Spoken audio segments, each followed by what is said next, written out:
El encuentro entre la presidenta Claudia Sheinbaum y Donald Trump llegó antes de lo esperado. Fue una llamada telefónica, el diálogo, migración, fentanilo, economía y los efectos de una posible imposición arancelaria. Trump calificó como excelente y productivo el encuentro, dio detalles de supuestos acuerdos que la mandataria mexicana tuvo que precisar después. La presidenta Claudia Sheinbaum presenta el Plan México en el que participa el sector empresarial. Con la creación del Consejo Asesor de Desarrollo Económico, impulsarán producción nacional y defenderán los intereses de México. Aprueba el Senado en comisiones la desaparición de 7 órganos autónomos. Sin embargo, el INAI llama a legisladores a reconsiderar su desaparición con el argumento de que es garante de los derechos humanos de acceso a la información. En el mundo, el equipo de Donald Trump intenta presionar a las llamadas ciudades santuario que protegen a las personas migrantes, recortando su financiamiento. Hay alcaldes como el de Denver, Mike Johnson, que están dispuestos a ir a la cárcel por defender a las personas que no cuentan con documentación. Y este sábado el grupo colombiano Bomba Estéreo ofrece concierto gratuito en el Zócalo. El evento forma parte de los 16 días de activismo contra la violencia de género en el marco de las actividades del Día Internacional para la Eliminación de la Violencia contra la Mujer. ¿Cómo están? Buenos días. Gracias por acompañarnos. Ya es jueves. ¿Cómo estás, Elvira Angélica Rivera? Guadalupe, muy buenos días. Así es, jueves 28 de noviembre. Bienvenidas y bienvenidos. Como siempre ya lo saben, lo más relevante aquí en nuestra pantalla. Saludamos esta mañana con mucho gusto a Jimena Raya junto con Lía Vadillo. Alternan en la interpretación en lengua de señas mexicana. Gracias por sus comentarios en redes sociales. Nos pueden ver en la página de 11 Noticias Digital.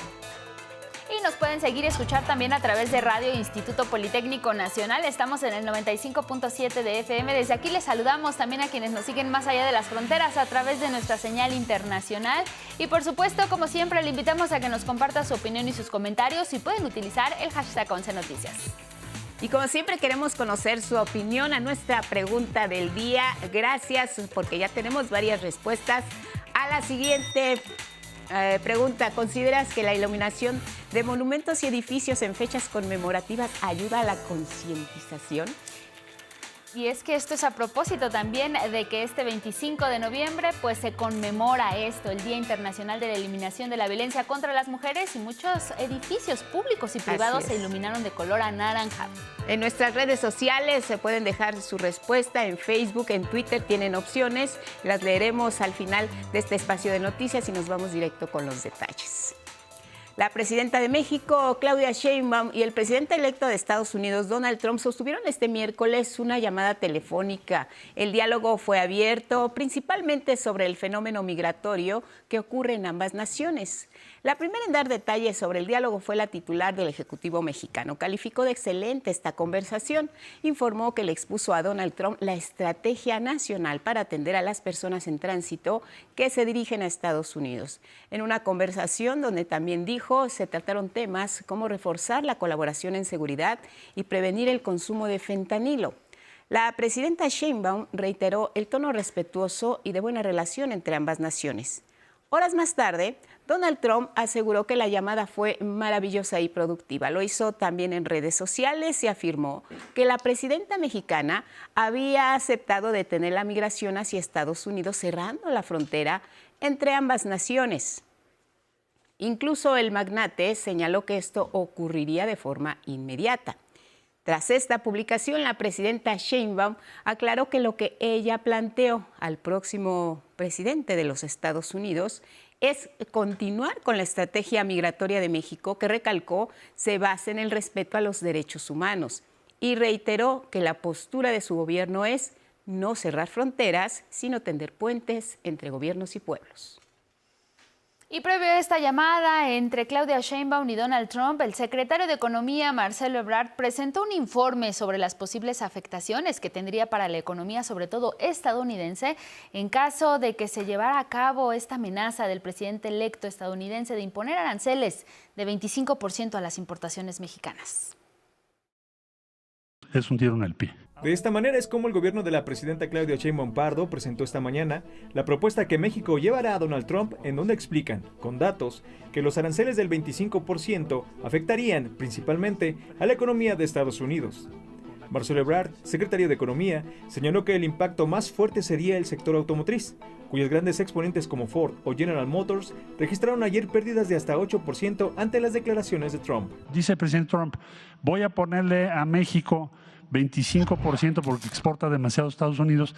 Lo que está diciendo es, dear fellows, we are going to impose, vamos a ponerles un impuesto a las empresas norteamericanas más importantes del mundo, de 25%.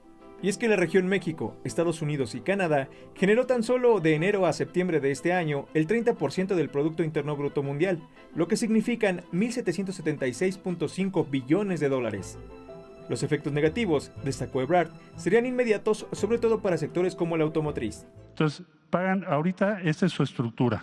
El producto, de este producto, el 21% lo pagan en utilidades, impuestos.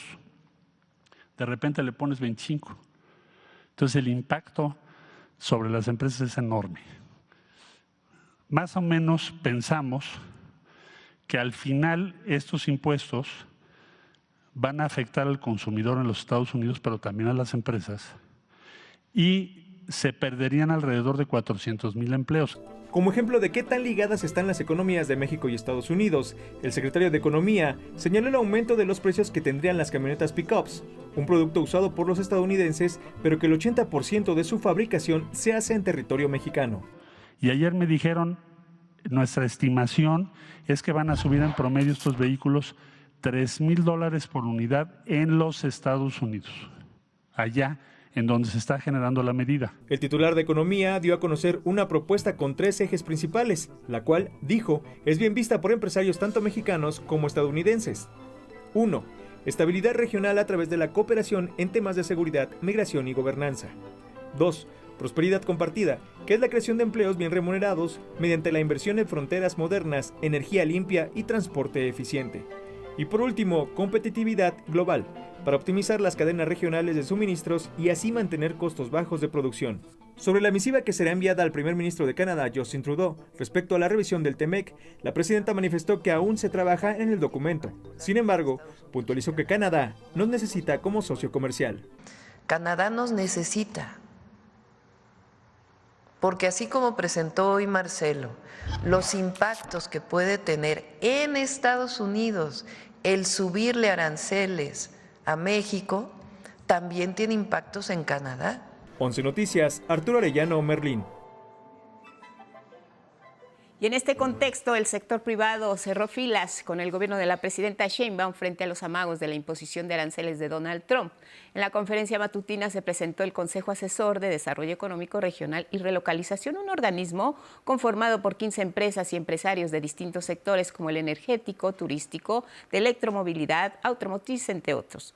Fomentarán la producción nacional y defenderán los intereses de nuestro país.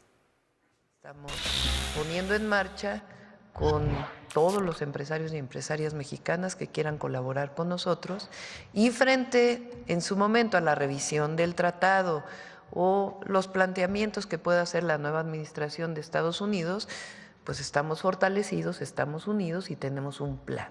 No es solamente esperar a que el mercado haga su trabajo, no es solamente las inversiones que haga el sector público, sino es un plan de desarrollo para el país que representa bienestar para los mexicanos y las mexicanas y sustentabilidad, es decir, protección del medio ambiente. Estaremos participando en los consejos, comités que aparecen en la legislación vigente a título de invitada y desde luego estaremos en el cuarto de junto para la revisión del TEMEC.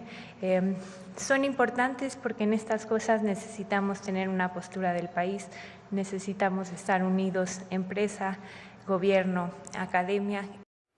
Altagracia Gómez Sierra, coordinadora de este consejo, explicó que la tarea principal será promover y aterrizar la Estrategia Nacional de Relocalización de Empresas, implementar los polos de bienestar, impulsar inversiones, generar empleo y promover el desarrollo de ámbitos como el espacial. La presidenta, por su parte, resaltó que el Consejo es integrante del Plan México, diseñado para impulsar el crecimiento económico del país, a partir de sustituir muchos de los productos que se importan de Asia o de otros países con los que México mantiene relación comercial. Y bueno, mire, ante el cambio de gobierno en Estados Unidos, la incertidumbre ha llegado a las llamadas ciudades santuario, estos espacios donde la ley protege actualmente a las personas en tránsito sin documentación migratoria. Los posibles recortes de financiamiento y los señalamientos de supuesta ilegalidad por albergar a estos extranjeros y extranjeras, pues precisamente son las amenazas. Le contamos en esta historia.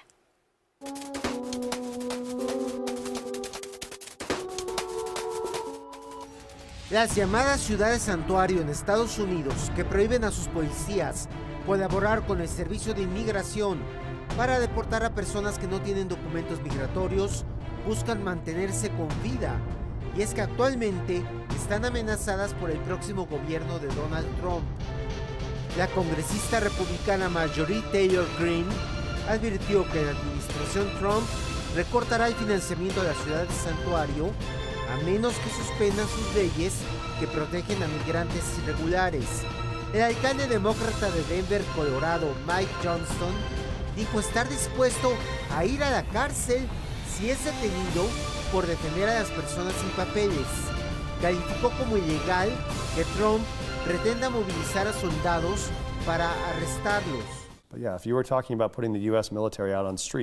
Si se habla de enviar soldados a las calles para arrestar a una niña de 14 años y sacarla de su salón de clases, o a otro sacarlo de su partido de béisbol, o detenerlos en una fila en un comercio, no creo que ningún soldado lo haga y creo que esto sería ilegal. El próximo zar fronterizo Tom Homan no descarta arrestar a Johnson por desacato. Si él quiere ir a la cárcel, yo lo encarcelaré, porque la ley dice que es delito entorpecer la labor de las autoridades migratorias. Otro alcalde demócrata, Eric Adams, defendió la aportación económica a Nueva York, ciudad santuario. Reconozco el significado de esta comunidad como de otras, y en general es lo que hacen todas para que esta ciudad avance. El gobernador demócrata de California, Gavin Newsom, convocó a una sesión especial de la Asamblea Estatal el 2 de diciembre para diseñar acciones legales contra la embestida de Trump. El Consejo de la Ciudad de Los Ángeles reiteró que no destinará recursos financieros a operativos contra migrantes y, por el contrario, aumentará el apoyo legal y subsidios económicos a esta comunidad. La Fiscalía de San Francisco anunció medidas legales contra eventuales redadas del Servicio de Inmigración. En Estados Unidos hay 107 ciudades santuario, entre ellas Nueva York, Chicago y San Francisco, donde viven al menos 4 millones de personas sin estatus migratorio legal. Va a ser interesante conocer las repercusiones de esta eventual deportación masiva de personas migrantes. Nos acompaña el analista Baruch Sanginés. ¿Cómo estás, Baruch? Buenos días. Hola, Lupita. Buenos días. ¿Cómo están? Mucho gusto Oye, estar aquí. pues las amenazas de Donald Trump van muy en serio. El tema migratorio ha sido parte de su agenda, de su campaña. Y bueno, él dice, llegaré a la Casa Blanca y firmaré de inmediato que México y Canadá tendrán que pagar aranceles. Esto es parte de una condición que pone para el tema migratorio, para que México, dice él, corrija este asunto y se frene la migración hacia Estados Unidos. Pero hay consecuencias, porque hay mexicanos y de otras naciones que ya viven en ese país. Cuéntanos. Sí, pues de entrada tenemos muchísimos mexicanos ya que viven en Estados Unidos. Si quieren, vemos el primer mapa que les preparamos para ver pues cuáles son estos lugares donde hay más mexicanos. En realidad tienen mucho tiempo ya viviendo ahí, son estas principales ciudades santuario, como les llaman. Así es. Estos lugares pues son, por ejemplo, aquí en color verde vamos a ver cómo se distribuye esta población mexicana. Entre más oscuro sea el color verde, es donde hay más mexicanos. Entonces vemos aquí, por ejemplo, este lado de California, pues lleno de mexicanos, igual todo lo que está cerca de la frontera con México, en especial esta zona de Texas, muchísimos mexicanos también. Igual acá hacia el norte, hacia Nevada, también hay muchos mexicanos también de este lado en Washington. Y acá vemos unas islitas ya más pequeñas en lo que sería Chicago, de este lado Florida y acá Carolina del Norte. Entonces, pues sí, se empieza a ver difícil el reto para Donald Trump en este sentido. Si quiere comenzar como a deportar a esta gente, va a estar muy difícil. Incluso hay condados que tienen hasta el 96% de mexicanos cerca aquí en la frontera, Lupita. Entonces tenemos mucha gente viviendo en Estados Unidos que se declaran como ascendencia mexicana. Claro, cerca de 11 millones de personas son las que se calcula que están viviendo en la Unión Americana, pero hablamos también de personas que tienen documentos, que están de manera legal allá, que aportan, que generan riqueza a ese país, y de personas que son mano de obra y sobre todo en el área de servicios. También vamos a conocer detalles sobre eso esta mañana. Así es, sí, estamos hablando de alrededor de 35 millones de mexicanos los que tienen papeles y los otros que mencionas que todavía no. En la siguiente gráfica también vamos a ver el tema de los impuestos, cómo están esas contribuciones también con los que hacen los indocumentados, en este caso migrantes indocumentados les llaman a aquellos que todavía no regularizan su situación migratoria, pero que de repente creemos que no pagan impuestos. También acá de ese lado también piensan lo mismo, pero no, efectivamente se hacen estos cálculos que en un año los migrantes que todavía no arreglan su situación migratoria pagan 96.1 billones de dólares en impuestos. Tenemos los impuestos estatales, que son 37.3 billones, los impuestos federales, que tienen todo lo que enfoca la seguridad social, los impuestos federales que van sobre el ingreso y la miscelánea fiscal. En total estarían pagando 96.1 billones de dólares los migrantes en este sentido. Ahora, este tema de los impuestos federales, la seguridad social siempre ha sido muy polémico, porque incluso muchas personas que no tienen la condición legal de habitantes en los Estados Unidos temen a veces recurrir a este tipo de servicios porque piensan que una vez dando sus datos o información serían deportados. Sin embargo, pues sí hay un costo muy elevado, y si te das cuenta, entre los estatales y los federales es donde se va la mayor cantidad de impuestos que están pagando los migrantes, como dices, en un solo año. Sí, totalmente. El tema de los impuestos estatales, como bien dices, ahí incluye todo el tema de las carreteras que tienen que pagar, los servicios para los caminos, los servicios de recolección de basura, como todos los servicios que se pagan de manera local. Pero como bien también dices, en los impuestos federales, la seguridad social, aquí se incluye todo el tema del seguro de desempleo, los seguros médicos. Y pues pensaríamos que ¿cómo les quitan los impuestos si no tienen una regularización migratoria? Pues cuando les pagan el cheque, cuando ellos pagan la renta, ahí es cuando se van esos impuestos. Porque al fin y al cabo, pues sí, por mucho que estén sin situación migratoria, pues tienen que recibir su cheque, tienen que pagar su renta. Entonces, de esta forma se distribuye estos impuestos que pagan al año los migrantes. Y en la que sigue vamos a ver también cómo consumen los migrantes también en Estados Unidos, porque pues también están pagando renta, están pagando alimentación, están pagando ropa. Entonces, ¿en qué gastan los migrantes? En general, si pensamos que la media de un ingreso de un migrante está en $80,000 al año, así lo miden ellos por año, estos serían los gastos que hacen en un año los migrantes con esa cantidad.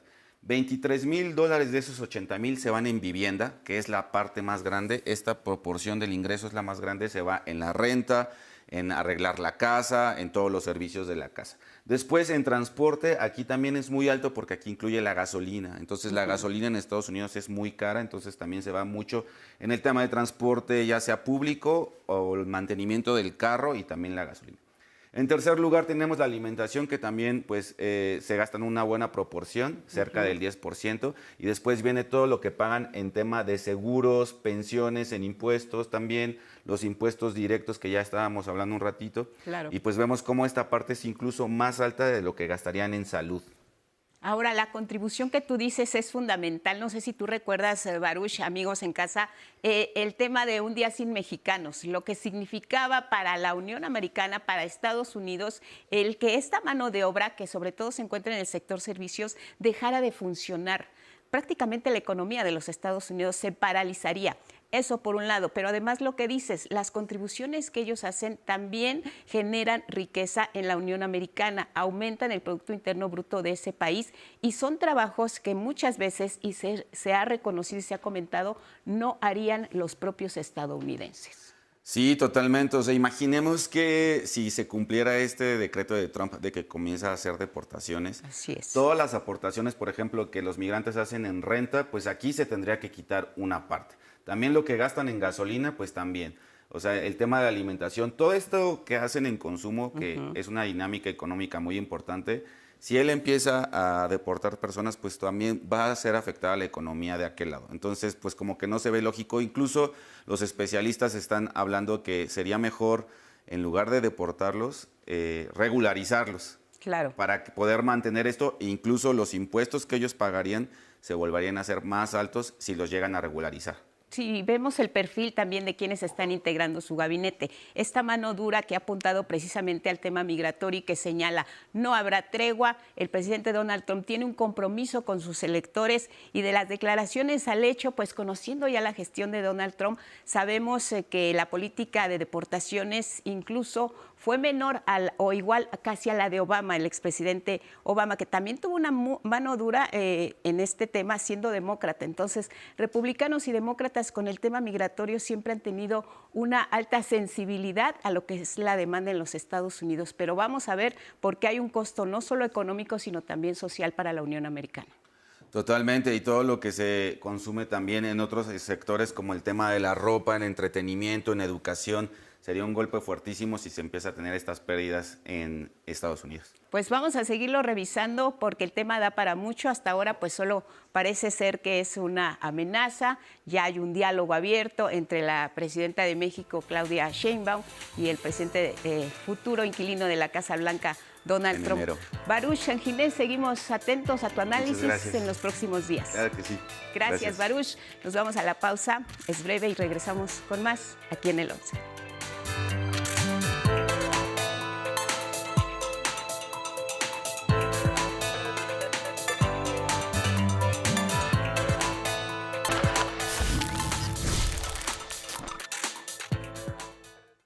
A las 6:30 en el centro del país continuamos con más noticias esta mañana aquí en el 11. El Poder Legislativo impuso un alto a las plataformas extranjeras de comercio electrónico que evaden impuestos en nuestro país. A partir del 1 de enero, empresas como Shein, Alibaba, Amazon, Temu, AliExpress, Mercado Libre, entre otras, tendrán que pagar al SAT 16% del IVA en sus ventas de productos, con lo que aumentará de manera extraordinaria la recaudación tributaria. Actualmente, estas plataformas de comercio electrónico, particularmente las asiáticas, abusan del esquema de las cantidades mínimas o envíos de paquetería, aprovechándose de que nuestra legislación se permite introducir al país hasta $50 de mercancía, unos $1,000, sin pagar impuestos y sin cumplir con normas oficiales mexicanas. Bajo esta figura, venden a diestra y siniestra sin reportar la importación real de sus productos que almacenan sin registrarse como empresas establecidas. Y miren, la Asociación Nacional de Tiendas de Autoservicio y Departamentales, la ANTAD, ha denunciado que las plataformas chinas compiten de forma desleal al evadir impuestos. A este reclamo se sumó la Cámara Nacional de la Industria del Vestido, que calcula son más de 65 millones de operaciones al año de paquetería que dejan de pagar más de 48,000 millones de pesos anuales en IVA, derechos de trámites aduaneros, aranceles y almacenamiento.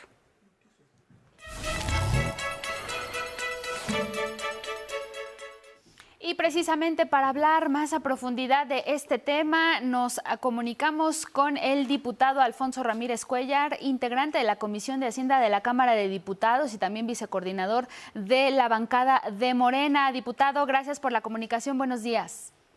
Buenos días, muchísimas gracias. Pues sí, en efecto, desde octubre del presente año se han hecho modificaciones a las reglas para pues poner un alto al abuso, a la discrecionalidad de muchísimas plataformas que son intermediarias en el comercio de bienes, de servicios, pero principalmente de bienes a través de los paquetes mínimos que, como usted bien señaló, pues están exentos hasta $50 y que suman pues ya para 2024 alrededor de 120 millones de paquetes, por llamarlo, o de entregas, por llamarlo de alguna forma, y que representan un severo golpe a la industria textil, del calzado, de la moda en nuestro país, y que está generando no solamente una competencia desleal, sino una situación de evasión fiscal o de elusión fiscal que afecta muchísimo las finanzas de la economía nacional. Por eso el próximo año, con las reglas establecidas en octubre de 2024, pues ya entraremos a una etapa donde la regulación será mucho más estricta, tendrán que pagar IVA por los depósitos establecidos en instituciones financieras y de esta manera pues la retención implica que ellos cooperen con algo de lo mucho que se llevan. Son empresas fundamental chinas, Shein y Temu, como las máximas exponentes de toda esta serie de operaciones comerciales que ya tienen que ser reguladas. En algunos países están exentas hasta $500, en otros están a $300 exentos, en México $50, pero cuando uno lleva nuestros productos a China, pues allá solamente son $7 los que están exentos. Entonces sí necesitamos poner orden, establecer regulaciones fiscales, garantizar que en un momento determinado entre muchos países pues tengamos ya la posibilidad no solamente de cobrar de manera tangencial el impuesto al valor agregado, sino también el impuesto sobre la renta. Diputado, ustedes al tomar esta decisión, pues observaban que había, como ya nos comentó, evasión de impuestos, una competencia desleal, y entonces deciden aplicar este IVA a estas plataformas digitales. ¿Esta decisión va a tener impacto en los consumidores mexicanos que, como se sabe... Sí, no tiene por qué tener impacto en los consumidores mexicanos. Simple y sencillamente es algo que las plataformas deben de cubrir como consumidores y como intermediarios de estas transacciones comerciales, pero sobre todo lo que es más importante es proteger el empleo, proteger la industria nacional y garantizar que ya de una vez por todas estas plataformas pues tengan la obligación de contribuir con las obligaciones fiscales en nuestro país. En un momento dado, pues quizá los próximos meses, los siguientes años, esta exención de $50 pues tenga que reducirse, como ellos nos la reducen a $7 cuando se hacen las importaciones a China. Ahora, todas las plataformas digitales que comercializan productos y que son extranjeras son las que aplicarían en este esquema. Básicamente lo que queremos es atacar lo más grande, pero todas tendrán que regularse. Para nosotros Shein y Temu son las más escandalosas, las más abusivas, las que llevan una mayor tajada de un pastel totalmente desleal, desventajoso para nuestro país. Ahora se prevé con esta medida una recaudación importante. Sí, una recaudación de aproximadamente 13,000 y 15,000 millones de pesos para 2025. Que de cualquier forma esto ayudaría en las finanzas públicas. Diputado, ¿esto podría plantear la oportunidad de pues revisar algunos otros esquemas que aún pues no son sujetos de cobro de impuestos? Sí, yo creo que ya dentro de poco el mundo, los países tienen que establecer acuerdos mucho más profundos, más serios, más drásticos, porque es un comercio digital que sale de cualquier control, que tiene establecimientos permanentes en lugares, en países de baja tributación, y que esto genera serios problemas para las economías nacionales, que debilita o destruye de manera inevitable muchas industrias y muchas actividades y genera pérdidas de empleos. Muy bien, diputado, pues ahí está. Entonces, Muchísimas a partir del 1 de enero estará en vigente. Muchísimas gracias a usted por la comunicación. Gracias y buenos días al vicecoordinador del Grupo Parlamentario de Morena en la Cámara de Diputados y también integrante de la Comisión de Hacienda. Vámonos con más temas legislativos, y es que en el Senado se aprobó en comisiones la desaparición de organismos autónomos, entre ellos el Instituto Nacional de Transparencia, Acceso a la Información y Protección de Datos Personales, el INAI.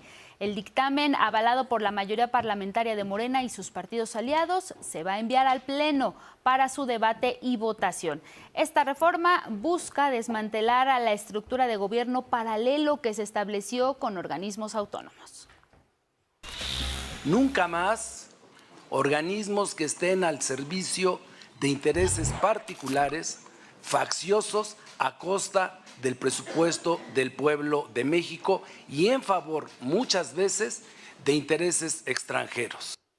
Senadores de oposición criticaron la desaparición del INAI con el argumento de que con ello se pone en riesgo la democracia.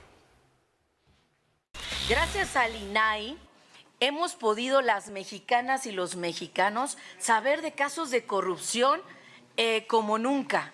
El caso Odebrecht, por supuesto, el caso de la estafa maestra, de la Casa Blanca. La iniciativa contempla desaparecer también a organismos como el Instituto Federal de Telecomunicaciones, el IFT, la Comisión Federal de Competencia Económica, la COFESE, también la Comisión Reguladora de Energía, la CRE, la Comisión Nacional de Hidrocarburos, el Consejo Nacional de Evaluación de la Política de Desarrollo Social, el Coneval, y la Comisión para la Mejora Continua de la Educación. Con esta medida se pretende lograr un ahorro de hasta 5,000 millones de pesos anuales. Esta reforma, que se discute ahora en el Senado, garantiza que sus funciones van a formar parte de diversas secretarías de Estado. Se prevé que este jueves la iniciativa se pueda discutir ya en el Pleno del Senado.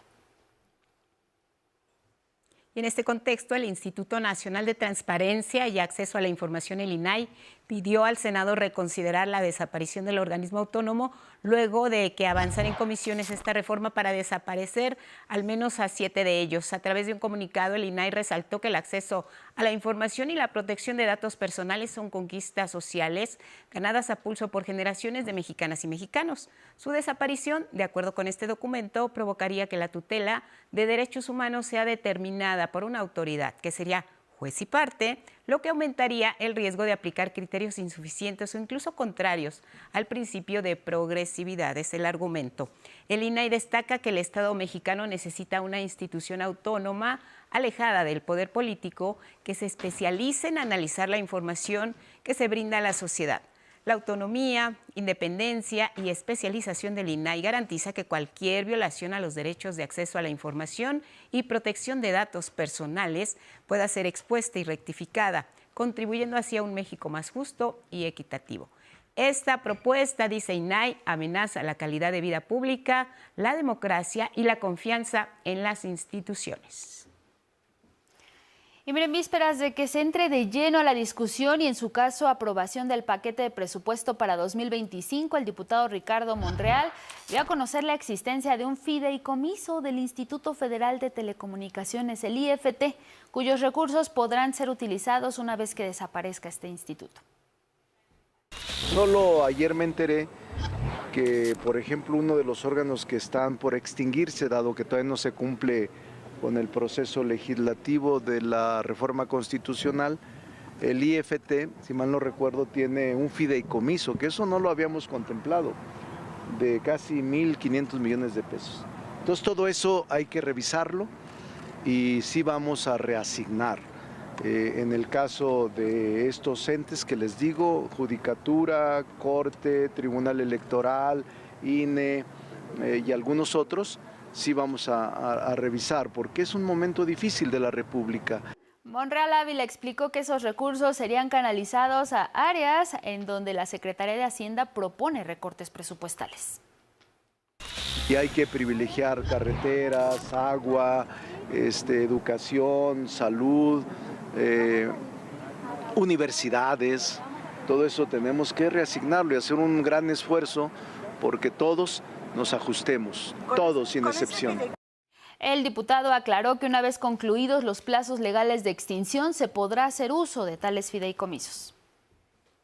El Instituto Nacional Electoral también va a defender su proyecto de presupuesto para el próximo año y hasta el último momento, aseguró la consejera presidenta Guadalupe Tadei. La titular del árbitro electoral señaló que esta semana se va a reunir con las y los diputados, les va a explicar todo lo que conlleva una elección de este tipo. Hay traslados, por lo tanto hay renta de vehículos, hay trabajo de campo, por lo tanto hay gastos de campo, hay personal que se tiene que contratar, por lo tanto hay presupuesto para el capítulo 1000 del instituto en este proyecto. Y estoy hablando de cantidades enormes. Cuando hablamos del presupuesto siempre tenemos que pensar en la dimensión del territorio nacional. El INE solicitó más de 40,000 millones de pesos de presupuesto, es decir, casi 8 millones de pesos más de los que recibió este año cuando realizó la elección más grande en la historia del país. Tan solo para la elección judicial en puerta, el 1 de junio del próximo año, está pidiendo 13,205 millones de pesos. En conferencia de prensa, Guadalupe Tadei argumentó que para estos comicios se necesitarán observadores electorales, ya que en este proceso no participarán los partidos políticos, por lo tanto, no habrá representantes en las casillas y eso implica costos mayores. Y mire, con las reformas al artículo 19 de la Constitución, la extorsión, la introducción ilegal, producción y distribución de drogas sintéticas, así como el uso de comprobantes fiscales falsos, se suman al catálogo de delitos que ameritan prisión preventiva oficiosa. La información de Armando Gama. El Senado de la República fortalece la estrategia de seguridad que impulsa el gobierno federal y sumó 3 nuevos delitos al catálogo de delitos que ameritan prisión preventiva oficiosa. Las y los legisladores de Morena y aliados y algunos senadores del PAN aprobaron con 94 votos a favor reformas al artículo 19 de la Constitución para tipificar con la modalidad de prisión a la extorsión, la introducción ilegal, producción y distribución de drogas sintéticas como el fentanilo, así como el uso de comprobantes fiscales falsos. Al sustentar el dictamen, la Comisión de Puntos Constitucionales aseguró que castigar la extorsión hará justicia a las víctimas que sufren este flagelo. Una práctica que asfixia a todo mundo, a comerciantes, agricultores, empresarios, comerciantes de muy bajo monto. Destruye economías locales y familiares y alimenta el crimen organizado. Su impacto va más allá de lo económico. Genera terror, paraliza comunidades enteras y perpetúa la pobreza. El bloque mayoritario calificó como una urgencia tipificar el tráfico de fentanilo, principalmente por las repercusiones en Estados Unidos. Inclusión de delitos relacionados con la producción y distribución ilícita de drogas sintéticas como el fentanilo es una medida urgente. ¿Quién lo puede dudar? Es una medida incluso que tenemos que adoptar en el contexto actual de las relaciones bilaterales entre México y Estados Unidos, dada la crisis de salud pública que representa allá el consumo de estas sustancias. Esta reforma demuestra que México está tomando cartas en el asunto para frenar este tipo de delitos que afectan principalmente a nuestros vecinos del norte, pero que también evidentemente afectan a nuestra nación, a nuestros jóvenes. Refirieron que el consumo de fentanilo, considerada una droga 100 veces más letal que la morfina, provoca la muerte de alrededor de 100,000 personas al año en la Unión Americana. El uso de comprobantes fiscales falsos también es otro delito que amerita prisión preventiva de oficio. Estas prácticas, señalaron, genera desvíos de recursos del erario y fomentan las redes criminales. Estas prácticas dañan la economía nacional y limitan la capacidad del Estado para financiar servicios esenciales como la educación, la salud, la seguridad. Afirmaron que los esquemas de facturación falsa provocaron pérdidas al fisco por más de 300,000 millones de pesos entre 2017 y 2019. La oposición, que logró solo el 34 de votos en contra, advirtió que tipificar estos 3 delitos viola los derechos humanos y la presunción de inocencia. En ese absurdo catálogo está el robo a casa habitación. No es lo mismo una banda de delincuentes violentos que roban casas en donde muy probablemente se justificaría la prisión preventiva, que una empleada doméstica acusada de haberse robado algo, no lo han probado, no está sentenciada, si esa carpeta se judicializa en contra de esa empleada doméstica, el juez necesariamente, porque está en el catálogo del 19, el robo a casa habitación, la tiene que meter a la cárcel 2 años en lo que se investiga. También alertó que la reforma instaurará una prisión preventiva automática que fomentará la cultura punitiva y no la prevención del delito. La prisión preventiva oficiosa es, en resumidas cuentas, prisión sin juicio, sin pruebas, sin juicio, sin nada. Es posible encarcelar a una persona con la presunción de culpabilidad. Está quedando demostrado que a este gobierno lo único que le importa es impulsar un sistema que criminalice sin tener juicio. Por tratarse de una reforma a la Constitución en materia de prisión preventiva oficiosa, el dictamen fue avalado en lo general y lo particular y fue enviado a los congresos estatales para su análisis. Con imágenes de David Ramírez y Andrés Reyes e información de Armando Gama, 11 Noticias.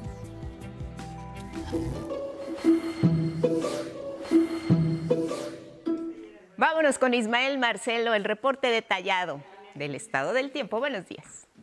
¿Cómo estás, Guadalupe, Angélica? Muy buenos días. En cuanto al pronóstico del tiempo, el Frente Frío número 11 fue reforzado el día de ayer por una masa de aire polar y esta mañana se extiende sobre el noreste del territorio nacional, originando un nuevo descenso de las temperaturas y vientos fuertes en los estados fronterizos del norte del país. De hecho, esta mañana los termómetros caen hasta -5 grados en las sierras de Chihuahua, Puebla y Estado de México. Sí, en el Estado de México. Y hasta -10 grados en localidades de la Sierra Norte de Durango. Precisamente la localidad de La Rosilla, ubicada en el municipio de Guanaceví y caracterizada por ser el lugar más frío de México, registró el día de ayer una temperatura mínima de -11 grados Celsius y actualmente tienen ya -8. En la Ciudad de México el frío tampoco da tregua, por eso la Secretaría de Gestión Integral activó la alerta amarilla por mínimas de 4 a 6 grados en las demarcaciones Álvaro Obregón, Coajimalpa, Magdalena Contreras, Milpa Alta, Tláhuac, Tlalpan y Xochimilco. Así que abríguense muy bien al salir, por favor, pues no se descartan heladas en partes altas del norte, centro y sur del país. Vamos ahora al pronóstico regional. Aparte de las bajas temperaturas, también se pronostican nieblas en ciudades como Monterrey y Reynosa. El viento soplará del norte con rachas de 50 a 70 kilómetros por hora y lloverá tanto en Tamaulipas como en San Luis Potosí. También esperan lluvias y chubascos en Veracruz, Oaxaca y Chiapas. El ambiente será caluroso, pero hacia la noche esperan cambios importantes, pues el viento soplará del norte en Veracruz. Para la región central del país se pronostica cielo despejado durante el día, ambiente muy frío esta mañana y cálido por la tarde sin precipitaciones. En la Ciudad de México amanecemos con 5 grados y llegaremos a los 26. También experimentarán una mañana muy fría en el noroeste del país con vientos de 30 a 50 kilómetros por hora y sin posibilidad de lluvias. En la península de Yucatán dominará cielo despejado, ambiente fresco esta mañana y caluroso por la tarde. El viento llegará a los 30 kilómetros por hora, principalmente en las costas de Yucatán y Quintana Roo. Misma condición de cielo tendrán en el occidente del territorio mexicano. Temperaturas frías en los altos de Jalisco y en las sierras de Michoacán, así como cálido por la tarde y tampoco lloverá en toda esa región del país. Hasta aquí el pronóstico del tiempo. Por favor, cuídense mucho, pongan especial atención a niñas, niños y personas de la tercera edad, que son el sector de la población que más resiente estas bajas temperaturas. Mi nombre es Ismael Marcelo y nos vemos el día de mañana.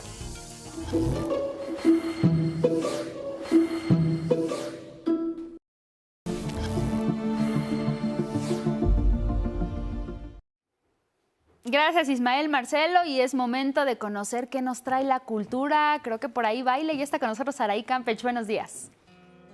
¿Qué tal, Angélica? Así es, pues tenemos un poquito de todo. Déjame contarte que a lo largo de 60 años la familia Macurichos de Matatlán, Oaxaca, se ha dedicado al cultivo de la planta de agave. Fueron los abuelos del productor de mezcal y cineasta Gonzalo Martínez quienes montaron el primer destilador y, como dicen, el resto fue historia. Y de esa historia se hizo un libro y un documental llamado Largo Trecho. Largo Trecho es un camino largo, lleno de obstáculos, de muerte, momentos memorables en la familia. Mucha gente lloró en la sala, ¿no? Ha habido comentarios increíbles hacia este documental, pero simplemente quería plasmar pues el trabajo de mi familia, todos estos años de tradición, de respeto, ¿no?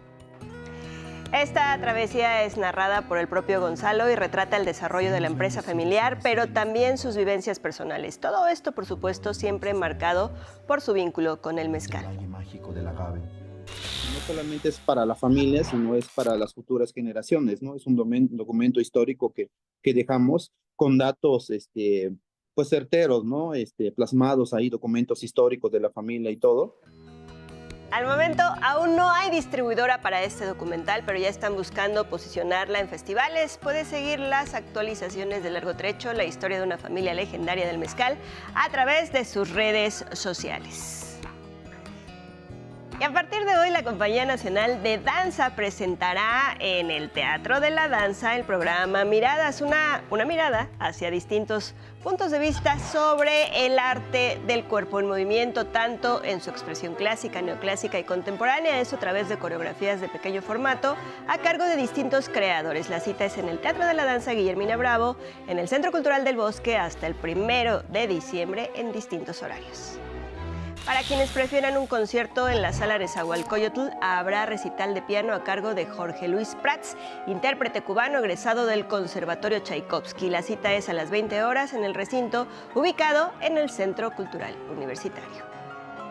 Y mañana el Palacio de Bellas Artes celebrará sus primeros 90 años y como parte de ese festejo se organizaron diversas actividades. La programada para hoy será a las 6 de la tarde con la charla Conjugar un Futuro, un diálogo sobre lo que viene para el Museo del Palacio de Bellas Artes rumbo a su centenario. Al finalizar se hablará del proyecto de iluminación de algunos murales. La cita es en el recinto ubicado en Avenida Juárez y Eje Central. Y con todo el amor y el fuego que se mantiene prendido, la agrupación colombiana Bomba Estéreo llegará con toda su fuerza a la plancha del Zócalo con un fuerte mensaje. Ha llegado su momento de presentarse en el Zócalo, esta banda además liderada por una mujer muy poderosa en el escenario, en el marco del Día Internacional de la Erradicación de la Violencia contra las mujeres y los 16 días de activismo contra la violencia de género. Un encuentro con la música en el espacio público que ha sido ya tradición desde 1999, cuando los Tigres del Norte lo dieron todo durante 3 horas. Y ya lo demás ha sido una serie de historias afortunadas y de amplios beneficios más allá del entretenimiento. Beneficios como es pues, la derrama económica que provoca estos grandes espectáculos en industrias complementarias y por supuesto que el uso del espacio público, que es muy importante, el espacio de los parques, plazas, jardines de la ciudad, no son espacios de nadie, por el contrario, son espacios de encuentro de todas y todos. Bomba Estéreo saldrá a escena este 30 de noviembre a las 19 horas. Y ya estamos a la vuelta de la esquina de diciembre y el espíritu navideño se siente en algunos museos, ya que se inauguró la Expoventa de las Artesanías ganadoras del concurso de nacimientos mexicanos, en el que el galardón nacional se lo llevó el maestro Leonardo Cárdenas de Apaseo el Alto, Guanajuato, con un nacimiento indígena de madera. Me imaginé, ¿cómo se dice? Que si hubieras nacido Jesús en México, pues hubiera escogido una familia humilde, sencilla, como lo represento yo en mi imaginación, en mi nacimiento. La cita es en el Museo del Carmen en San Ángel y Lupita, como dicen, para todo mal mezcal y para todo bien también. Sin duda coincido, gracias Sara y Campech. Te vemos la próxima. Hasta pronto, nos vamos a la pausa. Volvemos.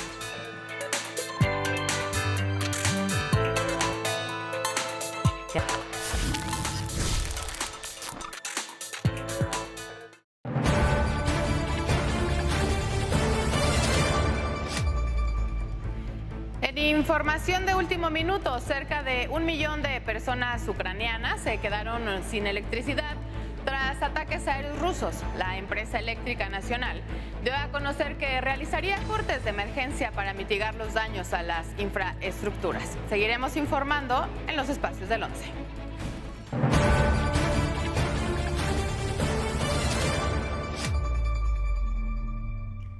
Y bueno, a las 7 de la mañana con 1 minuto les invitamos para que sigan participando en nuestra pregunta del día. Se las recordamos, ¿consideran que la iluminación de monumentos y edificios en fechas conmemorativas ayuda a tomar conciencia, ayuda a la concientización? Compártanos sus opiniones, compártanos sus respuestas, sus comentarios ahí a través de nuestras redes sociales. Ya saben que más adelante vamos a leer sus respuestas. Vamos contigo, Lupita.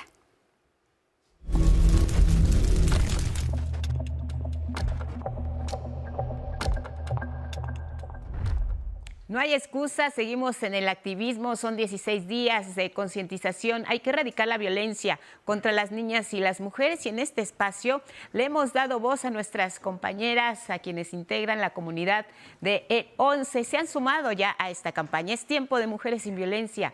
Súmate y transforma para compartirnos mensajes sobre lo que no es normal, es violencia.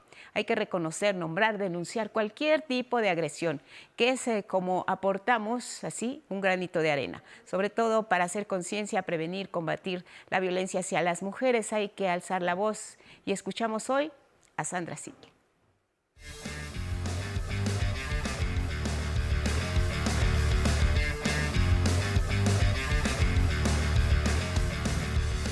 Hola, soy Sandra Sitle y soy parte del equipo de 11 Noticias. Y pongan mucha atención porque si tu pareja te amenaza con quitarte a tus hijos o a tus hijas, no es normal, es violencia.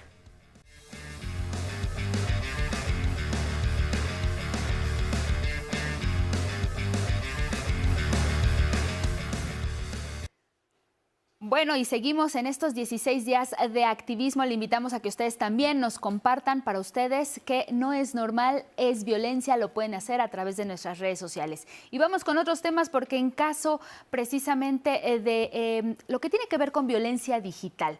Hubo una audiencia, una última audiencia, la cuarta audiencia de Diego N., este joven acusado de alterar con inteligencia artificial imágenes de sus compañeras para crear material sexual y venderlo. Esta audiencia, en donde se le dictaría sentencia, fue diferida.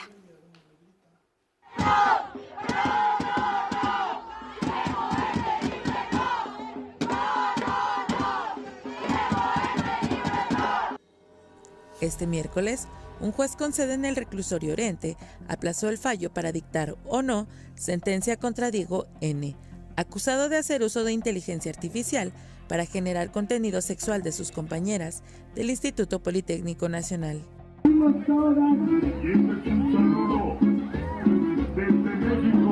Bailar y ocupar el espacio público para resistir a la violencia digital. Una protesta pacífica desde el amor, ante el acoso y el hostigamiento de la familia y personas que respaldan al agresor.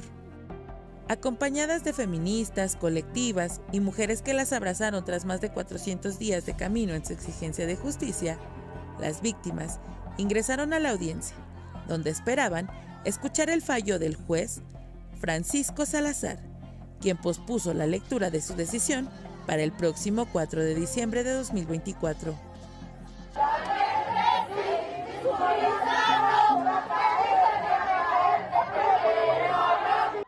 En este cuarto juicio oral, se esperaba que la defensa de Diego N. presentara pruebas, mientras que el equipo de las víctimas daría sus alegatos de clausura. El día de hoy la defensa tendría que desahogar algunos testimonios, unos órganos de prueba que quedaron pendientes, pero la defensa se desistió de los mismos, derivado de su teoría del caso, es lo que manifiesta. Entonces le solicitamos al juez que hoy pudiéramos otorgar nosotros nuestros alegatos de clausura, pero el juez no quiso, dijo que mejor prefería dar una fecha nueva. Ahora, el juez revisará únicamente el material presentado por las jóvenes y su defensa. la defensa no presentó ningún testimonio ni prueba, ¿no? Entonces, Diego, si es juzgado o no es juzgado, va a ser solamente con las pruebas que la Asesoría Jurídica y Ministerio Público hemos presentado. Entonces, el juez tiene que hacer un análisis exhaustivo de toda la carpeta de investigación, de lo que se llevó en el juicio oral. Nosotras creemos que más vale que vaya lento, pero que vaya seguro, a que lo quiera hacer rápido y nos diga que es absolutorio. Mientras las víctimas acudirán a solicitar medidas de protección debido al acoso y hostigamiento por parte de quienes respaldan al joven, que señalan como su agresor, él se ha tomado a la ligera el proceso judicial que concluirá el próximo miércoles a las 2:30 de la tarde. En todo momento ha estado muy sonriente, muy tranquilo, creyendo que no va a ser sentenciado, y nos parece esto incluso un tono de burla, porque en todo momento él se ha manejado como muy tranquilo, ¿no? Eso, más que darle seguridad a las víctimas, las ha dejado en un estado de conmoción, porque él todo el tiempo se ha manejado como muy tranquilo.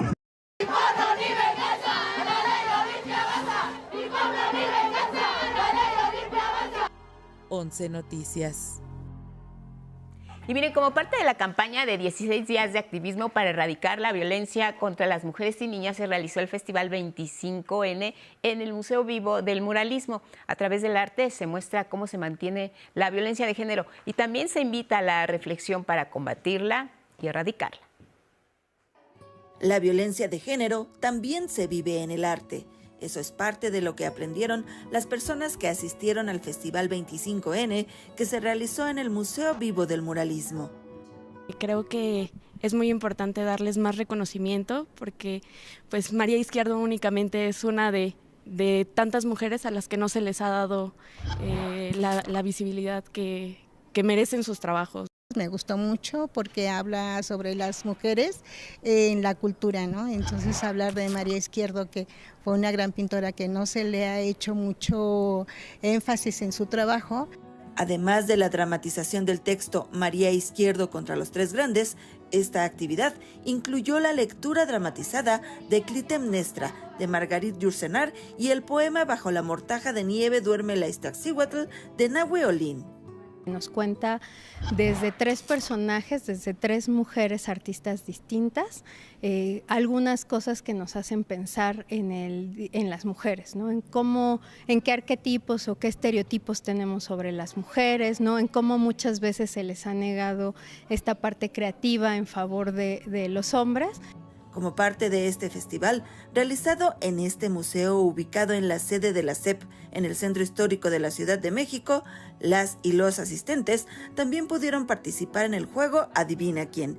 Pensemos juntos la desigualdad, que a través de datos sobre personajes permitió identificar cómo a veces se ejerce violencia sin saberlo.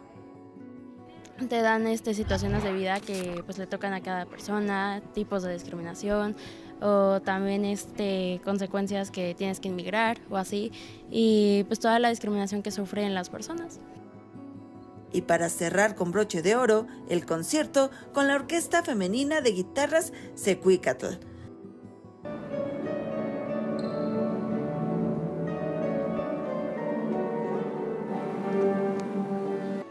Con el Festival 25N, el recién inaugurado Museo Vivo del Muralismo participó por segunda ocasión en la Noche de Museos. Es nuestra segunda noche de museos y pensando que estábamos muy cerca del 25N, decidimos tomar la temática de las mujeres y cruzarlo con el tema de las desigualdades y cómo las desigualdades generan violencia. El Museo Vivo del Muralismo abre de miércoles a domingo de 10 a 18 horas en Argentina 28, Colonia Centro. Con imágenes de Christopher Dávila, 11 Noticias, Judith Hernández. Cambiamos radicalmente de tema para retomar lo que está pasando con este anuncio de los posibles aranceles. Y es que en caso de que Donald Trump cumpla estas amenazas e imponga aranceles del 25% a productos procedentes de México, provocaría un efecto boomerang en contra de su economía. A continuación le desglosamos 10 puntos por los que no les convendría imponer estas medidas arancelarias. ¿Cómo ahorcaría Trump su economía? En 10 puntos. De cumplir sus amenazas arancelarias, Donald Trump, según expertos, pondría una soga al cuello que ahorcaría a la economía de los estadounidenses. A continuación, 10 datos que confirman el efecto boomerang de esta medida. 1. Encarecimiento del Super Bowl.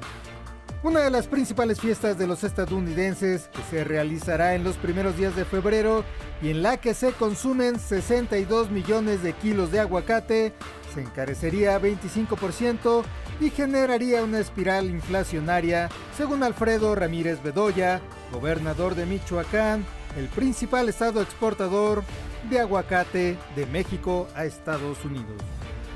2.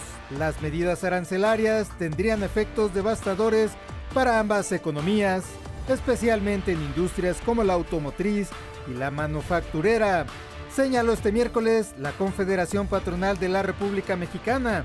Por ejemplo, el costo total de las autopartes mexicanas aumentaría 8.938 millones de dólares de un día para otro. 3. $3,000 más por una pick-up. Uno de los ejemplos que expuso la secretaria de Economía en la mañanera de este miércoles es el de los vehículos pick-up que se venden en Estados Unidos, importados desde México. Y es que el 88% del total de unidades que se compran en ese país son mexicanas.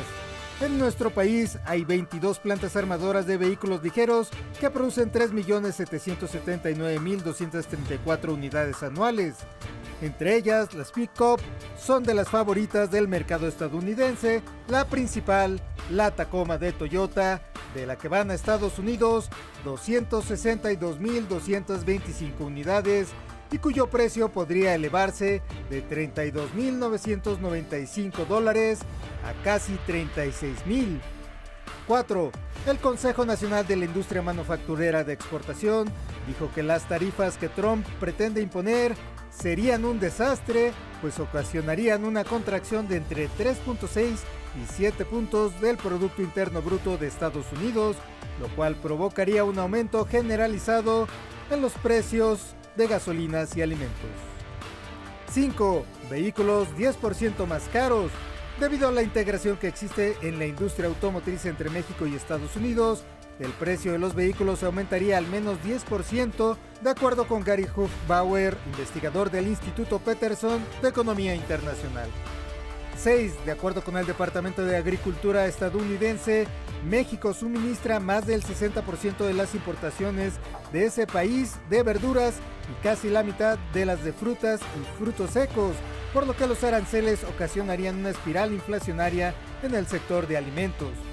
7. De acuerdo con el Servicio de Investigación del Congreso canadiense, este país es el gran proveedor de energía a Estados Unidos, incluyendo petróleo, gas natural y electricidad, por lo que un incremento en los aranceles provocaría un aumento en los precios de los energéticos al interior de la Unión Americana, según Ryan Sweet de Oxford Economics. 8. El Atlantic Council considera que los bienes de consumo como los teléfonos inteligentes y las computadoras, junto con las baterías de iones de litio y otros productos, representan casi 30% de las importaciones de bienes estadounidenses desde China, por lo que incrementar los aranceles a productos chinos generaría un aumento en los precios de los celulares, computadoras y productos electrónicos en general. Analistas calculan que un iPhone 16 de $1,000 podría costar $300 más. 9 de cada 10 cervezas importadas que se consumen en Estados Unidos son producidas en México, según cifras del propio gobierno estadounidense. Incrementar los aranceles crearía un alza de precios en el mercado de la cerveza, pero también encarecería bebidas como el tequila y el mezcal, que son las segundas bebidas alcohólicas más consumidas en Estados Unidos después del vodka. 10. México es el quinto productor de electrodomésticos a nivel mundial y el 60% se exporta a Estados Unidos, de acuerdo con datos de la Secretaría de Economía. Si se aumentan los aranceles, se encarecerían también los refrigeradores y las lavadoras, cuyo gasto total anual por los consumidores estadounidenses pasaría de 6.4 billones a casi 11 billones de dólares. 11 Noticias.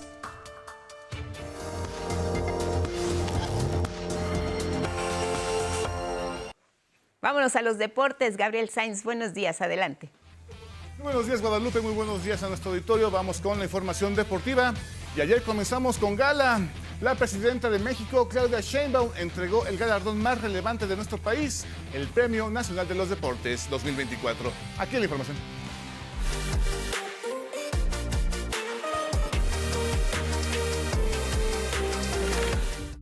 El Premio Nacional de Deportes 2024, el galardón más importante a nivel nacional que reconoce a los mejores deportistas del año, fue entregado en Palacio Nacional por la presidenta Claudia Sheinbaum, siendo este año un premio muy olímpico, al estar como galardonados los medallistas de los pasados Juegos en París. Todos son orgullo de nuestro país. Nos sentimos realmente orgullosos, orgullosas, al verlos representar a México en distintos certámenes, en la Olimpiada. En la categoría no profesional, los premiados fueron la judoka Priska Witty, los clavadistas Osmar Olvera y Juan Celaya, así como al boxeador Marco Verde, todos ellos medallistas de plata. El Premio Nacional de Deportes es algo que un atleta sueña y es el reconocimiento nacional más importante que podemos recibir por el esfuerzo, trabajo y dedicación durante toda nuestra carrera deportiva. Ganarlo además a mis 20 años de edad es un logro que significa muchísimo para mí. En la categoría profesional fue reconocida la futbolista Charlyn Corral, quien recientemente con las Tuzas de Pachuca por tercera ocasión se convirtió en campeona de goleo en el Apertura 2024. Creo que muchas veces esos reconocimientos no llegan, más sin embargo yo siempre he trabajado por mi familia, por mí, por quién soy. Y cuando tú trabajas de corazón, cuando tú trabajas honestamente, cuando eres ahora sí que una guerrera desde nacimiento, pues las cosas tarde o temprano llegan y hoy en día pues me siento muy orgullosa de este premio y de ser una referente de mi país. En la categoría juez o árbitro fue reconocida Katia Itzel García por su gran trayectoria en el cuerpo arbitral mexicano, destacando como la segunda mujer en dirigir un encuentro de Liga MX varonil. Siento una gran alegría, estoy muy contenta de recibir este premio, pero es un premio no solo para mí, sino para todas las personas que me han apoyado y se han entregado en mi camino, me han dado la mano para seguir adelante, mi familia principalmente, y después todos esos maestros, también mis compañeras que son inspiradoras para mí, las que han ganado antes el premio. También recibieron el premio en la categoría de atletas paralímpicos Gloria Sanza y Jorge Cervantes, medallistas paralímpicos, así como también fueron condecorados en trayectoria la clavadista y medallista Alejandro Orozco y el medallista olímpico Daniel Aceves Villagrán. A todos les fue otorgado un diploma, una roseta y un incentivo económico. Con imágenes de Miguel Escobar, 11 Noticias, Vianey Zárate. Y en ese contexto, la exclavadista Alejandra Orozco fue una de las galardonadas en la categoría de trayectoria deportiva. 20 años en el alto rendimiento, 4 Juegos Olímpicos, 2 preseas olímpicas y varias medallas a nivel nacional e internacional fue la huella que dejó Alejandra Orozco en las fosas de clavados. Nació el 19 de abril de 1997 en Guadalajara, Jalisco. Desde chica mostró su pasión por los deportes acuáticos, pero en la fosa de clavados encontró su verdadera pasión, sin imaginar hasta dónde llegaría. Mi mamá me llevó a las instalaciones del CODE, el CODE Jalisco, y lo primero que se veía al entrar era la fosa de clavados, porque es al aire libre. Entonces yo vi cómo de la plataforma se aventaban y daban vueltas, y me llamó la atención, porque yo era una niña que le encantaba la adrenalina, hasta la fecha. Entonces me gustaba mucho esa como sensación de aventarte. Entonces me acerqué, le pregunté a un entrenador, me dijo que tenía que ir a hacer prueba, me hacen prueba de fuerza, de flexibilidad, de valentía también, y ya al final me aceptan pues en el equipo. Su gran talento en la plataforma la llevó a Londres 2012. Tan solo con 15 años se convirtió en la medallista olímpica más joven de México, al ganar la plata en la plataforma de 10 metros sincronizados junto a Paola Espinosa. 4 años más tarde repetiría la hazaña en Tokio 2020, al lado de Gaby Agúndez, donde consiguió el bronce. Yo claro que pensaba y trabajaba por llegar a unos, nunca me imaginé que tan pronto, nunca me imaginé que a los 15, nunca me imaginé que al lado de mi ídolo y mucho menos una medalla, ¿no? O sea, fue como de 0 a 100 en un día, en unos meses. París 2024 fue su última competencia y lo hizo como abanderada de la delegación mexicana. Fue en la plataforma de 10 metros de la fosa parisina donde dio su último salto de una carrera exitosa. Hoy Orozco es Premio Nacional de Deportes 2024 por su gran trayectoria y comienza un nuevo camino fuera de la fosa, con la labor de apoyar a crear un nuevo organismo acuático. Los clavados, pues que ha sido, pues no, por no decirle exactamente mi vida, pero sí ha sido la mitad de lo que soy, de los años, de los valores, de todo lo que me ha dejado en experiencia dentro y fuera de la alberca. Significa, no sé, pasión por lo que haces, trabajo por lo que haces, no sé, clavados. Más allá de un deporte, yo veo como lo que me ha aportado a mi vida. 11 Noticias, Vianey Zárate. Y cambiamos de deporte y nos vamos al emparrillado del fútbol americano profesional de la NFL. Este jueves se realizará el Thanksgiving o el Día de Acción de Gracias, fecha en la que se ha convertido ya en una tradición los juegos y los partidos en la NFL. Y para esta cartelera tenemos a las 11:30 de la mañana que se enfrentan los Leones de Detroit a los Osos de Chicago. Y a las 3:30 será la disputa entre los Vaqueros de Dallas y los Gigantes de Nueva York. El último partido de la jornada a las 7:20, los Empacadores de Green Bay contra los Delfines de Miami. Hasta aquí la información deportiva, Guadalupe. Muy buen día.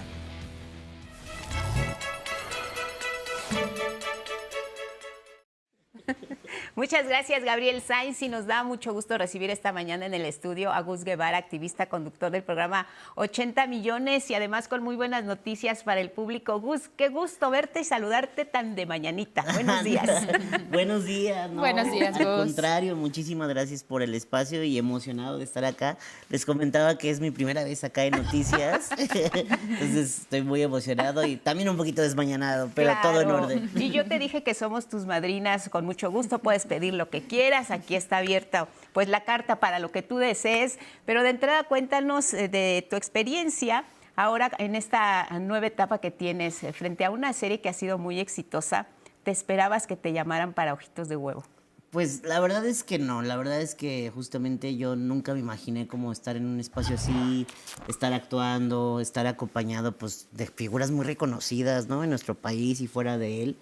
Y fue una gran experiencia, fue muy bonito y también fue muy bonito como, creo que fue un reto incluso para la producción, porque, por ejemplo, había cosas que me decían, llega a la marca, pero la marca estaba acá, ¿no? Estaba en alto y pues mi estatura es más bajita, entonces de pronto era o sí pasaba, pero para pasar había que pasar cables o una situación complicada. Yo traía una silla de ruedas que no era la mía, que era como eléctrica y era un armatoste gigante, entonces sí hubo como muchas implicaciones que ni yo mismo tenía en cuenta que había que tomar, ¿no? Entonces son estos que le llamamos ajustes razonables para cuando una persona con discapacidad pues está en un espacio, ¿no? Entonces eso fue como yo siento que una de las cosas que más me sorprendió, además de, bueno, pues toda la producción y estar con tantas figuras y tantas personas que llevan años en esto, ¿no?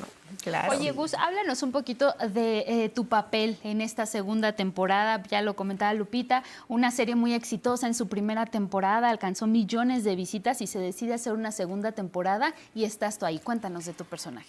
Ay, pues mi personaje, bueno, de entrada pues sí reconocer que no deja de ser entretenimiento, no deja de ser comedia y su fin último justamente es entretener, ¿no? Entonces mi papel, pues no quiero echar muchos spoilers, pero sí, mi papel es como, tiene sus peculiaridades por ahí, es bastante incongruente, porque es una persona que yo digo que hay como una especie de autorrechazo y de ahí viene también su rechazo hacia otras entidades, luego con discapacidad. Entonces es como una cosa muy distinta porque también fue un gran reto, pues yo soy una persona que soy activista y bueno, estamos aquí en 80 millones y estamos abogando por toda la inclusión y pareciera que él aboga por otras cosas. Entonces es bastante interesante y fue un gran reto hacerlo y me encanta también porque es como una nueva narrativa dentro de la representación de las personas con discapacidad en estos espacios, ¿no? O sea, también somos diversas las personas, tenemos nuestros claroscuros y eso está increíble. Y además, fíjate, el tema de la discapacidad no es fácil abordarlo. A lo largo del tiempo, de distintas etapas dentro de la pantalla, dentro de la televisión, dentro del cine, dentro del arte, siempre se habla de esta palabra de inclusión, de tener más conciencia, de ser empáticos, ¿Cómo has notado tú que dentro de los medios de comunicación, ahora la tele con 80 millones, esta serie y muchos otros espacios donde se ha abordado el tema, cómo se está tocando el tema de la discapacidad? ¿Ha cambiado? Yo creo que sí, yo creo que, y sí me atrevería a decir que 80 millones fue un espacio pionero y que fue un espacio como que nos estamos abriendo las puertas como podemos, ¿no? Claro. Me parece que Alexis, Ojitos de Huevo, también es una persona que se ha abierto las puertas en los espacios, casi siempre digo yo que sin pedir permiso, ¿no? Y lo ha hecho de una forma muy digna. También él mismo lo declara, ¿no? De una forma, a él le interesa también esta parte del entretenimiento, exacto, del relajo, de otras formas, a lo mejor menos serias, más llevaderas, pero sin dejar el tema de nuestra dignificación. Exacto. Entonces creo que sí ha pasado, bueno, en 80 millones este año cumplimos 3 años y creo que sí han pasado muchísimas cosas desde aquel entonces y es bien bonito ver que cada vez hay más proyectos que nos involucran, que hay más proyectos que nos toman en cuenta y que también quieren tener una nueva mirada a la que estábamos pues acostumbrados, ¿no? Y eso está bien bonito porque ya a lo mejor hay que se sale el guacal, pero ya regresamos y no, ahorita estamos ya en otro paradigma, en otra visión, ¿no? Y sobre todo eso, ¿no? Romper paradigmas, particularmente cómo aprecias esta serie que rompe con ello, de no observar a las personas con discapacidad siempre como que no pueden hacer las cosas, no se pueden valer por sí mismos. El personaje principal va llevando por ahí, ¿tú cómo lo aprecias? Pues para mí es como un sueño y un ideal al que tendríamos que llegar. Yo creo que tendríamos que estar en todos los espacios y es muy bonito que cada vez estemos en más lugares, ¿no? Podcast, música, claro, entretenimiento, obras de teatro, cine, por supuesto, o el streaming. Entonces es bien bonito que cada vez haya más proyectos de ese tipo, de esta naturaleza. Y lo mejor es también pues que sea un proyecto mexicano, ¿no? Porque ha resonado pues a nivel mundial, internacional. Entonces, que un proyecto mexicano esté marcando la pauta y a mí me llena de emoción ser, aunque sea una parte chiquitita de eso, ¿no? Oye, Gus, tu personalidad y en sí el tema de la serie se enfoca mucho en el sentido del humor. ¿Qué significa para ti el sentido del humor? Híjole, yo creo que hay que tener mucho sentido del humor siempre. Siempre hay que tomarse las cosas no tan en serio, no hay que tomarse la vida tan en serio. Hay momentos en donde sí hay que ponerse muy serios y sí hay que posicionarse. Sin embargo, creo que también es muy válido eso, ¿no? Estar en paz contigo, poder bromear sobre tu identidad, sobre tu realidad, porque también quien se sabe burlar de su propia tragedia, creo que tiene un gran poder, ¿no? Claro. Tiene un gran poder para sobrellevar los obstáculos, los problemas de la cotidianidad. Y eso me parece que no se debe de perder. Yo creo que hay una parte de mí como muy chusca, como que siempre está bromeando, siempre está como relajada. Exacto. En ese sentido. A veces, aquí, sobre todo en 80 millones, a veces ven mi parte más seria. A veces, ni tanto. Pero porque me divierto mucho y me gusta mucho y nos divertimos muchísimo en el estudio y nos divertimos mucho haciendo lo que hacemos. Claro, entonces, más que un personaje es la esencia que uno trae, ¿no? Creo que sí, totalmente. Y eso... Bueno, pues con humor no, estoy viendo que algunas fotos aquí, por ejemplo, hay unas cosas acá atrás de mí y estamos viéndolas en pantalla. Pues es también parte de esta personalidad que incluso se burla de sí mismo, ¿no? Claro. Vimos ahí unas imágenes, yo he creado un alter ego y el alter ego es como súper sarcástico y se burla de sí mismo y confronta todo y eso es muy lindo. Entonces creo que nunca hay que perder ese sentido del humor. Padrísimo. Y estábamos comentando de pues esta serie que si bien ha tenido mucho éxito, se espera lo mismo para esta segunda temporada y si estás preparado tú para tener todos esos reflectores, Gus. No sé si estoy preparado, pero supongo que tengo que estarlo, o si no, ahí estaremos en la marcha. Sobre la marcha nos iremos preparando.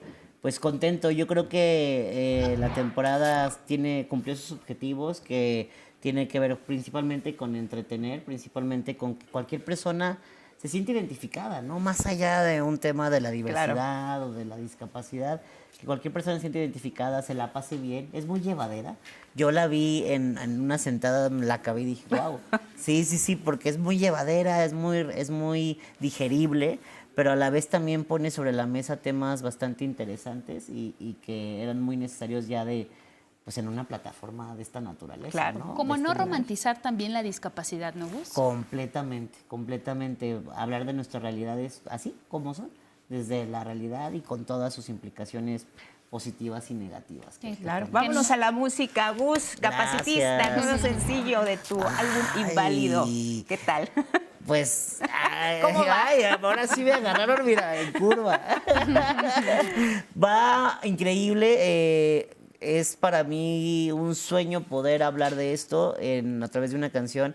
A la vez me encanta que esa parte de mí explora mi lado punk, más punk, ¿no? Y puedo expresarlo y puedo posicionarme, y además ha sido muy bonito porque ahorita estamos en el marco del 3 de diciembre, que es el Día Internacional de las Personas con Discapacidad. Y es muy bonito porque las diferentes protestas que se están armando a lo largo y ancho del país, para mí ha sido una gran sorpresa que ya algunas personas están usando la canción. Están usando la canción para anunciar los eventos que van a tener, para anunciar los recorridos, las marchas, los actos de protesta que va a haber en todo el país. Y eso, bueno, la verdad es que sí, yo sí lloro. O sea, digo, wow, lo está abrazando la gente. Y era la intención. Realmente la escribí con esa intención. Que por ahí, bueno, hicimos un video increíble con Beto Vargas, la música es de Imanol Igoa y hay mucha gente detrás de esto. Es un proceso que duró 2 años y ya en algún momento hice una presentación previa en 80 millones, pero finalmente ya tenemos todo el audiovisual. Oye, y para los del matutino de 11 Noticias, pues danos una probadita, ¿qué dice la canción? Bueno, habla, lo voy a decir más que rapearlo, porque no estaba listo para esto. Pero dice, habla justamente de la visión que se deposita sobre las personas con discapacidad, ¿no? Empieza como, lástima me tienes, ternura te doy, ser tu inspiración crees que es mi función, un ser celestial con morbo mirar, sujeto de estudio al que hay que curar, a la hegemonía no hay que fastidiar, bipedocentrista, el humano ideal. O sea, en pocas oraciones habla sobre justamente la reducción a sujetos de estudio, habla sobre este concepto que se llama porno inspiracional, que no tiene que ver con lo que están pensando allá en casa, sino tiene que ver con convertirnos en sujetos de inspiración a quienes vivimos con discapacidad solo por nuestra identidad. Y habla también sobre pues esta visión como de compasión, como incluso la infantilización, ¿no? Ay, Angelito, ay, qué tierno. Exacto, y es como de, ya tengo 34, ya no soy tan tierno, créanme. Entonces, es un poquito, traté de resumir en pocas líneas todos estos paradigmas depositados sobre las personas con discapacidad. Y luego pues ya se pone como más locochón y ya le canta que eres capacitista y se pone ahí bastante punk. Pero la verdad es que me gustó mucho el resultado y que la gente esté entendiendo sobre todo la intencionalidad que tiene esta canción. Creo que todo el disco, cada canción tiene una intención y un objetivo muy particular y me encanta que se esté entendiendo y lo estén abrazando. Y también importante seguir sumando contra la discriminación, ¿no, Gus? Que sigue siendo parte, desafortunadamente, pues de nuestra realidad. Completamente, seguirnos posicionando, seguirla haciendo evidente y seguirla combatiendo, ¿no? Yo creo que ya estamos se habla de que vivimos en diferentes paradigmas históricos hacia la discapacidad y yo siempre digo que tenemos que transitar hacia este paradigma contra el capacitismo. Ya no solamente somos acreedoras de derechos o merecemos derechos, que eso ya es un hecho, eso ya es indiscutible. Ahora es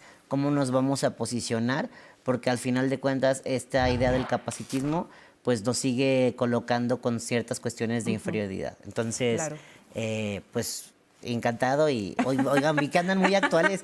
Pusieron un video que acabo de subir no hace menos de 24 horas. Andan con todo. Veas. Ya por último, háblanos del recorrido por el Orgullo Disca. El recorrido, el cuarto recorrido del Orgullo Disca. Me encanta, gracias. El próximo 7 de diciembre, a las 9 de la mañana, en el Ángel de la Independencia. la marea fosfo sale nuevamente a inundar las calles de la Ciudad de México, pero también en Aguascalientes, en Jalisco, en Veracruz, Tamaulipas, Quintana Roo, no quiero omitir a nadie, Querétaro, no quiero omitir a nadie Todos y otras están partes del invitados. mundo, todas las personas invitadas. No necesitas vivir con discapacidad, no necesitas ser la causa para defender la causa o para apoyar la causa. Entonces ahí vamos a estar, ahí son vamos. todas las personas bienvenidas, Claro. con o sin discapacidad, y si eres una persona cuidadora, si eres o simplemente eres una persona aliada, o simplemente te interesa convertirte en alguien que apoye, ahí los esperamos. Perfecto, Gus Guevara, pues muchísimas gracias por tu presencia esta mañana. Nos dio mucho gusto. Regresa cuando quieras. Por supuesto, las puertas abiertas. No, gracias. Qué Gracias, bonito Gus. estar acá y yo me siento como en casa, la verdad. Acuérdate, Muchas somos gracias. tus madrinas en el Sí, ya, matutino. ya es un hecho. Ahora es tú un hecho. invítanos a 80 millones Ah, pues también. vengan, vamos, no, pues aquí vamos. está Saraí también. Sí, ya, sí. ya hicimos el plan para todos. Ya se Para armó visitar. el café y las galletas. Perfecto. Gracias, Gus. Gracias, Mucho muchísimas éxito. gracias. Y te Gracias. vemos pronto. Te vemos en 80 millones. Sí, Todos los ahí sábados. nos vemos en 80 millones los domingos y también por Netflix. Ahí veremos a Tecnandito. Sí, Sale. claro que sí. Ojitos de huevo, Gracias, segunda Gus. temporada. Muchas Buen día. gracias a Gus Guevara. Y ahora, como parte de nuestro noticiario, vámonos a un enlace hasta Palacio Nacional con la conferencia matutina. Regresamos a 11 Noticias. Vamos a compartirles las respuestas que ustedes escribieron a través de nuestras redes sociales en nuestra pregunta del día. ¿Consideras que la iluminación de monumentos y edificios en fechas conmemorativas ayuda a la concientización? Bueno, María Isabel Núñez Peralta nos responde, eso es cada año y no solo en nuestro país. Considero que no hace la diferencia, desafortunadamente. Gracias por la respuesta, María Isabel. José Octavio Bustamante.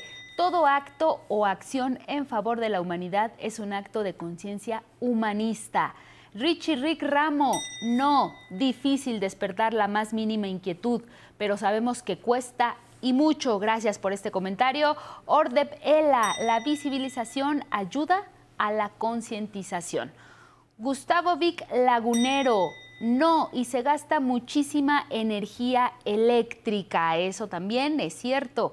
Magdalena Hernández Cruz nos responde, no, pero se ve muy bonito. Sin duda el color anaranjado también se ve muy bien. Leticia Díaz, no, ni al planeta, es su opinión. Y vamos a ver cómo quedó esta encuesta en X.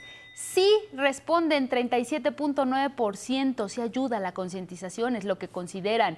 Por el no estuvo a favor 41.4%, mucho 6.9% y poco ayuda solo el 13.8%. Ahí están sus respuestas. Muchas gracias a quienes las compartieron. Ya sabemos que mañana tendremos otra pregunta, Guadalupe. Así es, la haremos en el transcurso de las próximas horas, así que muy atentos. Les agradecemos que nos hayan acompañado. Gracias a Karen Kane y a Roberts por el vestuario. Gracias en Radio. Buenos días.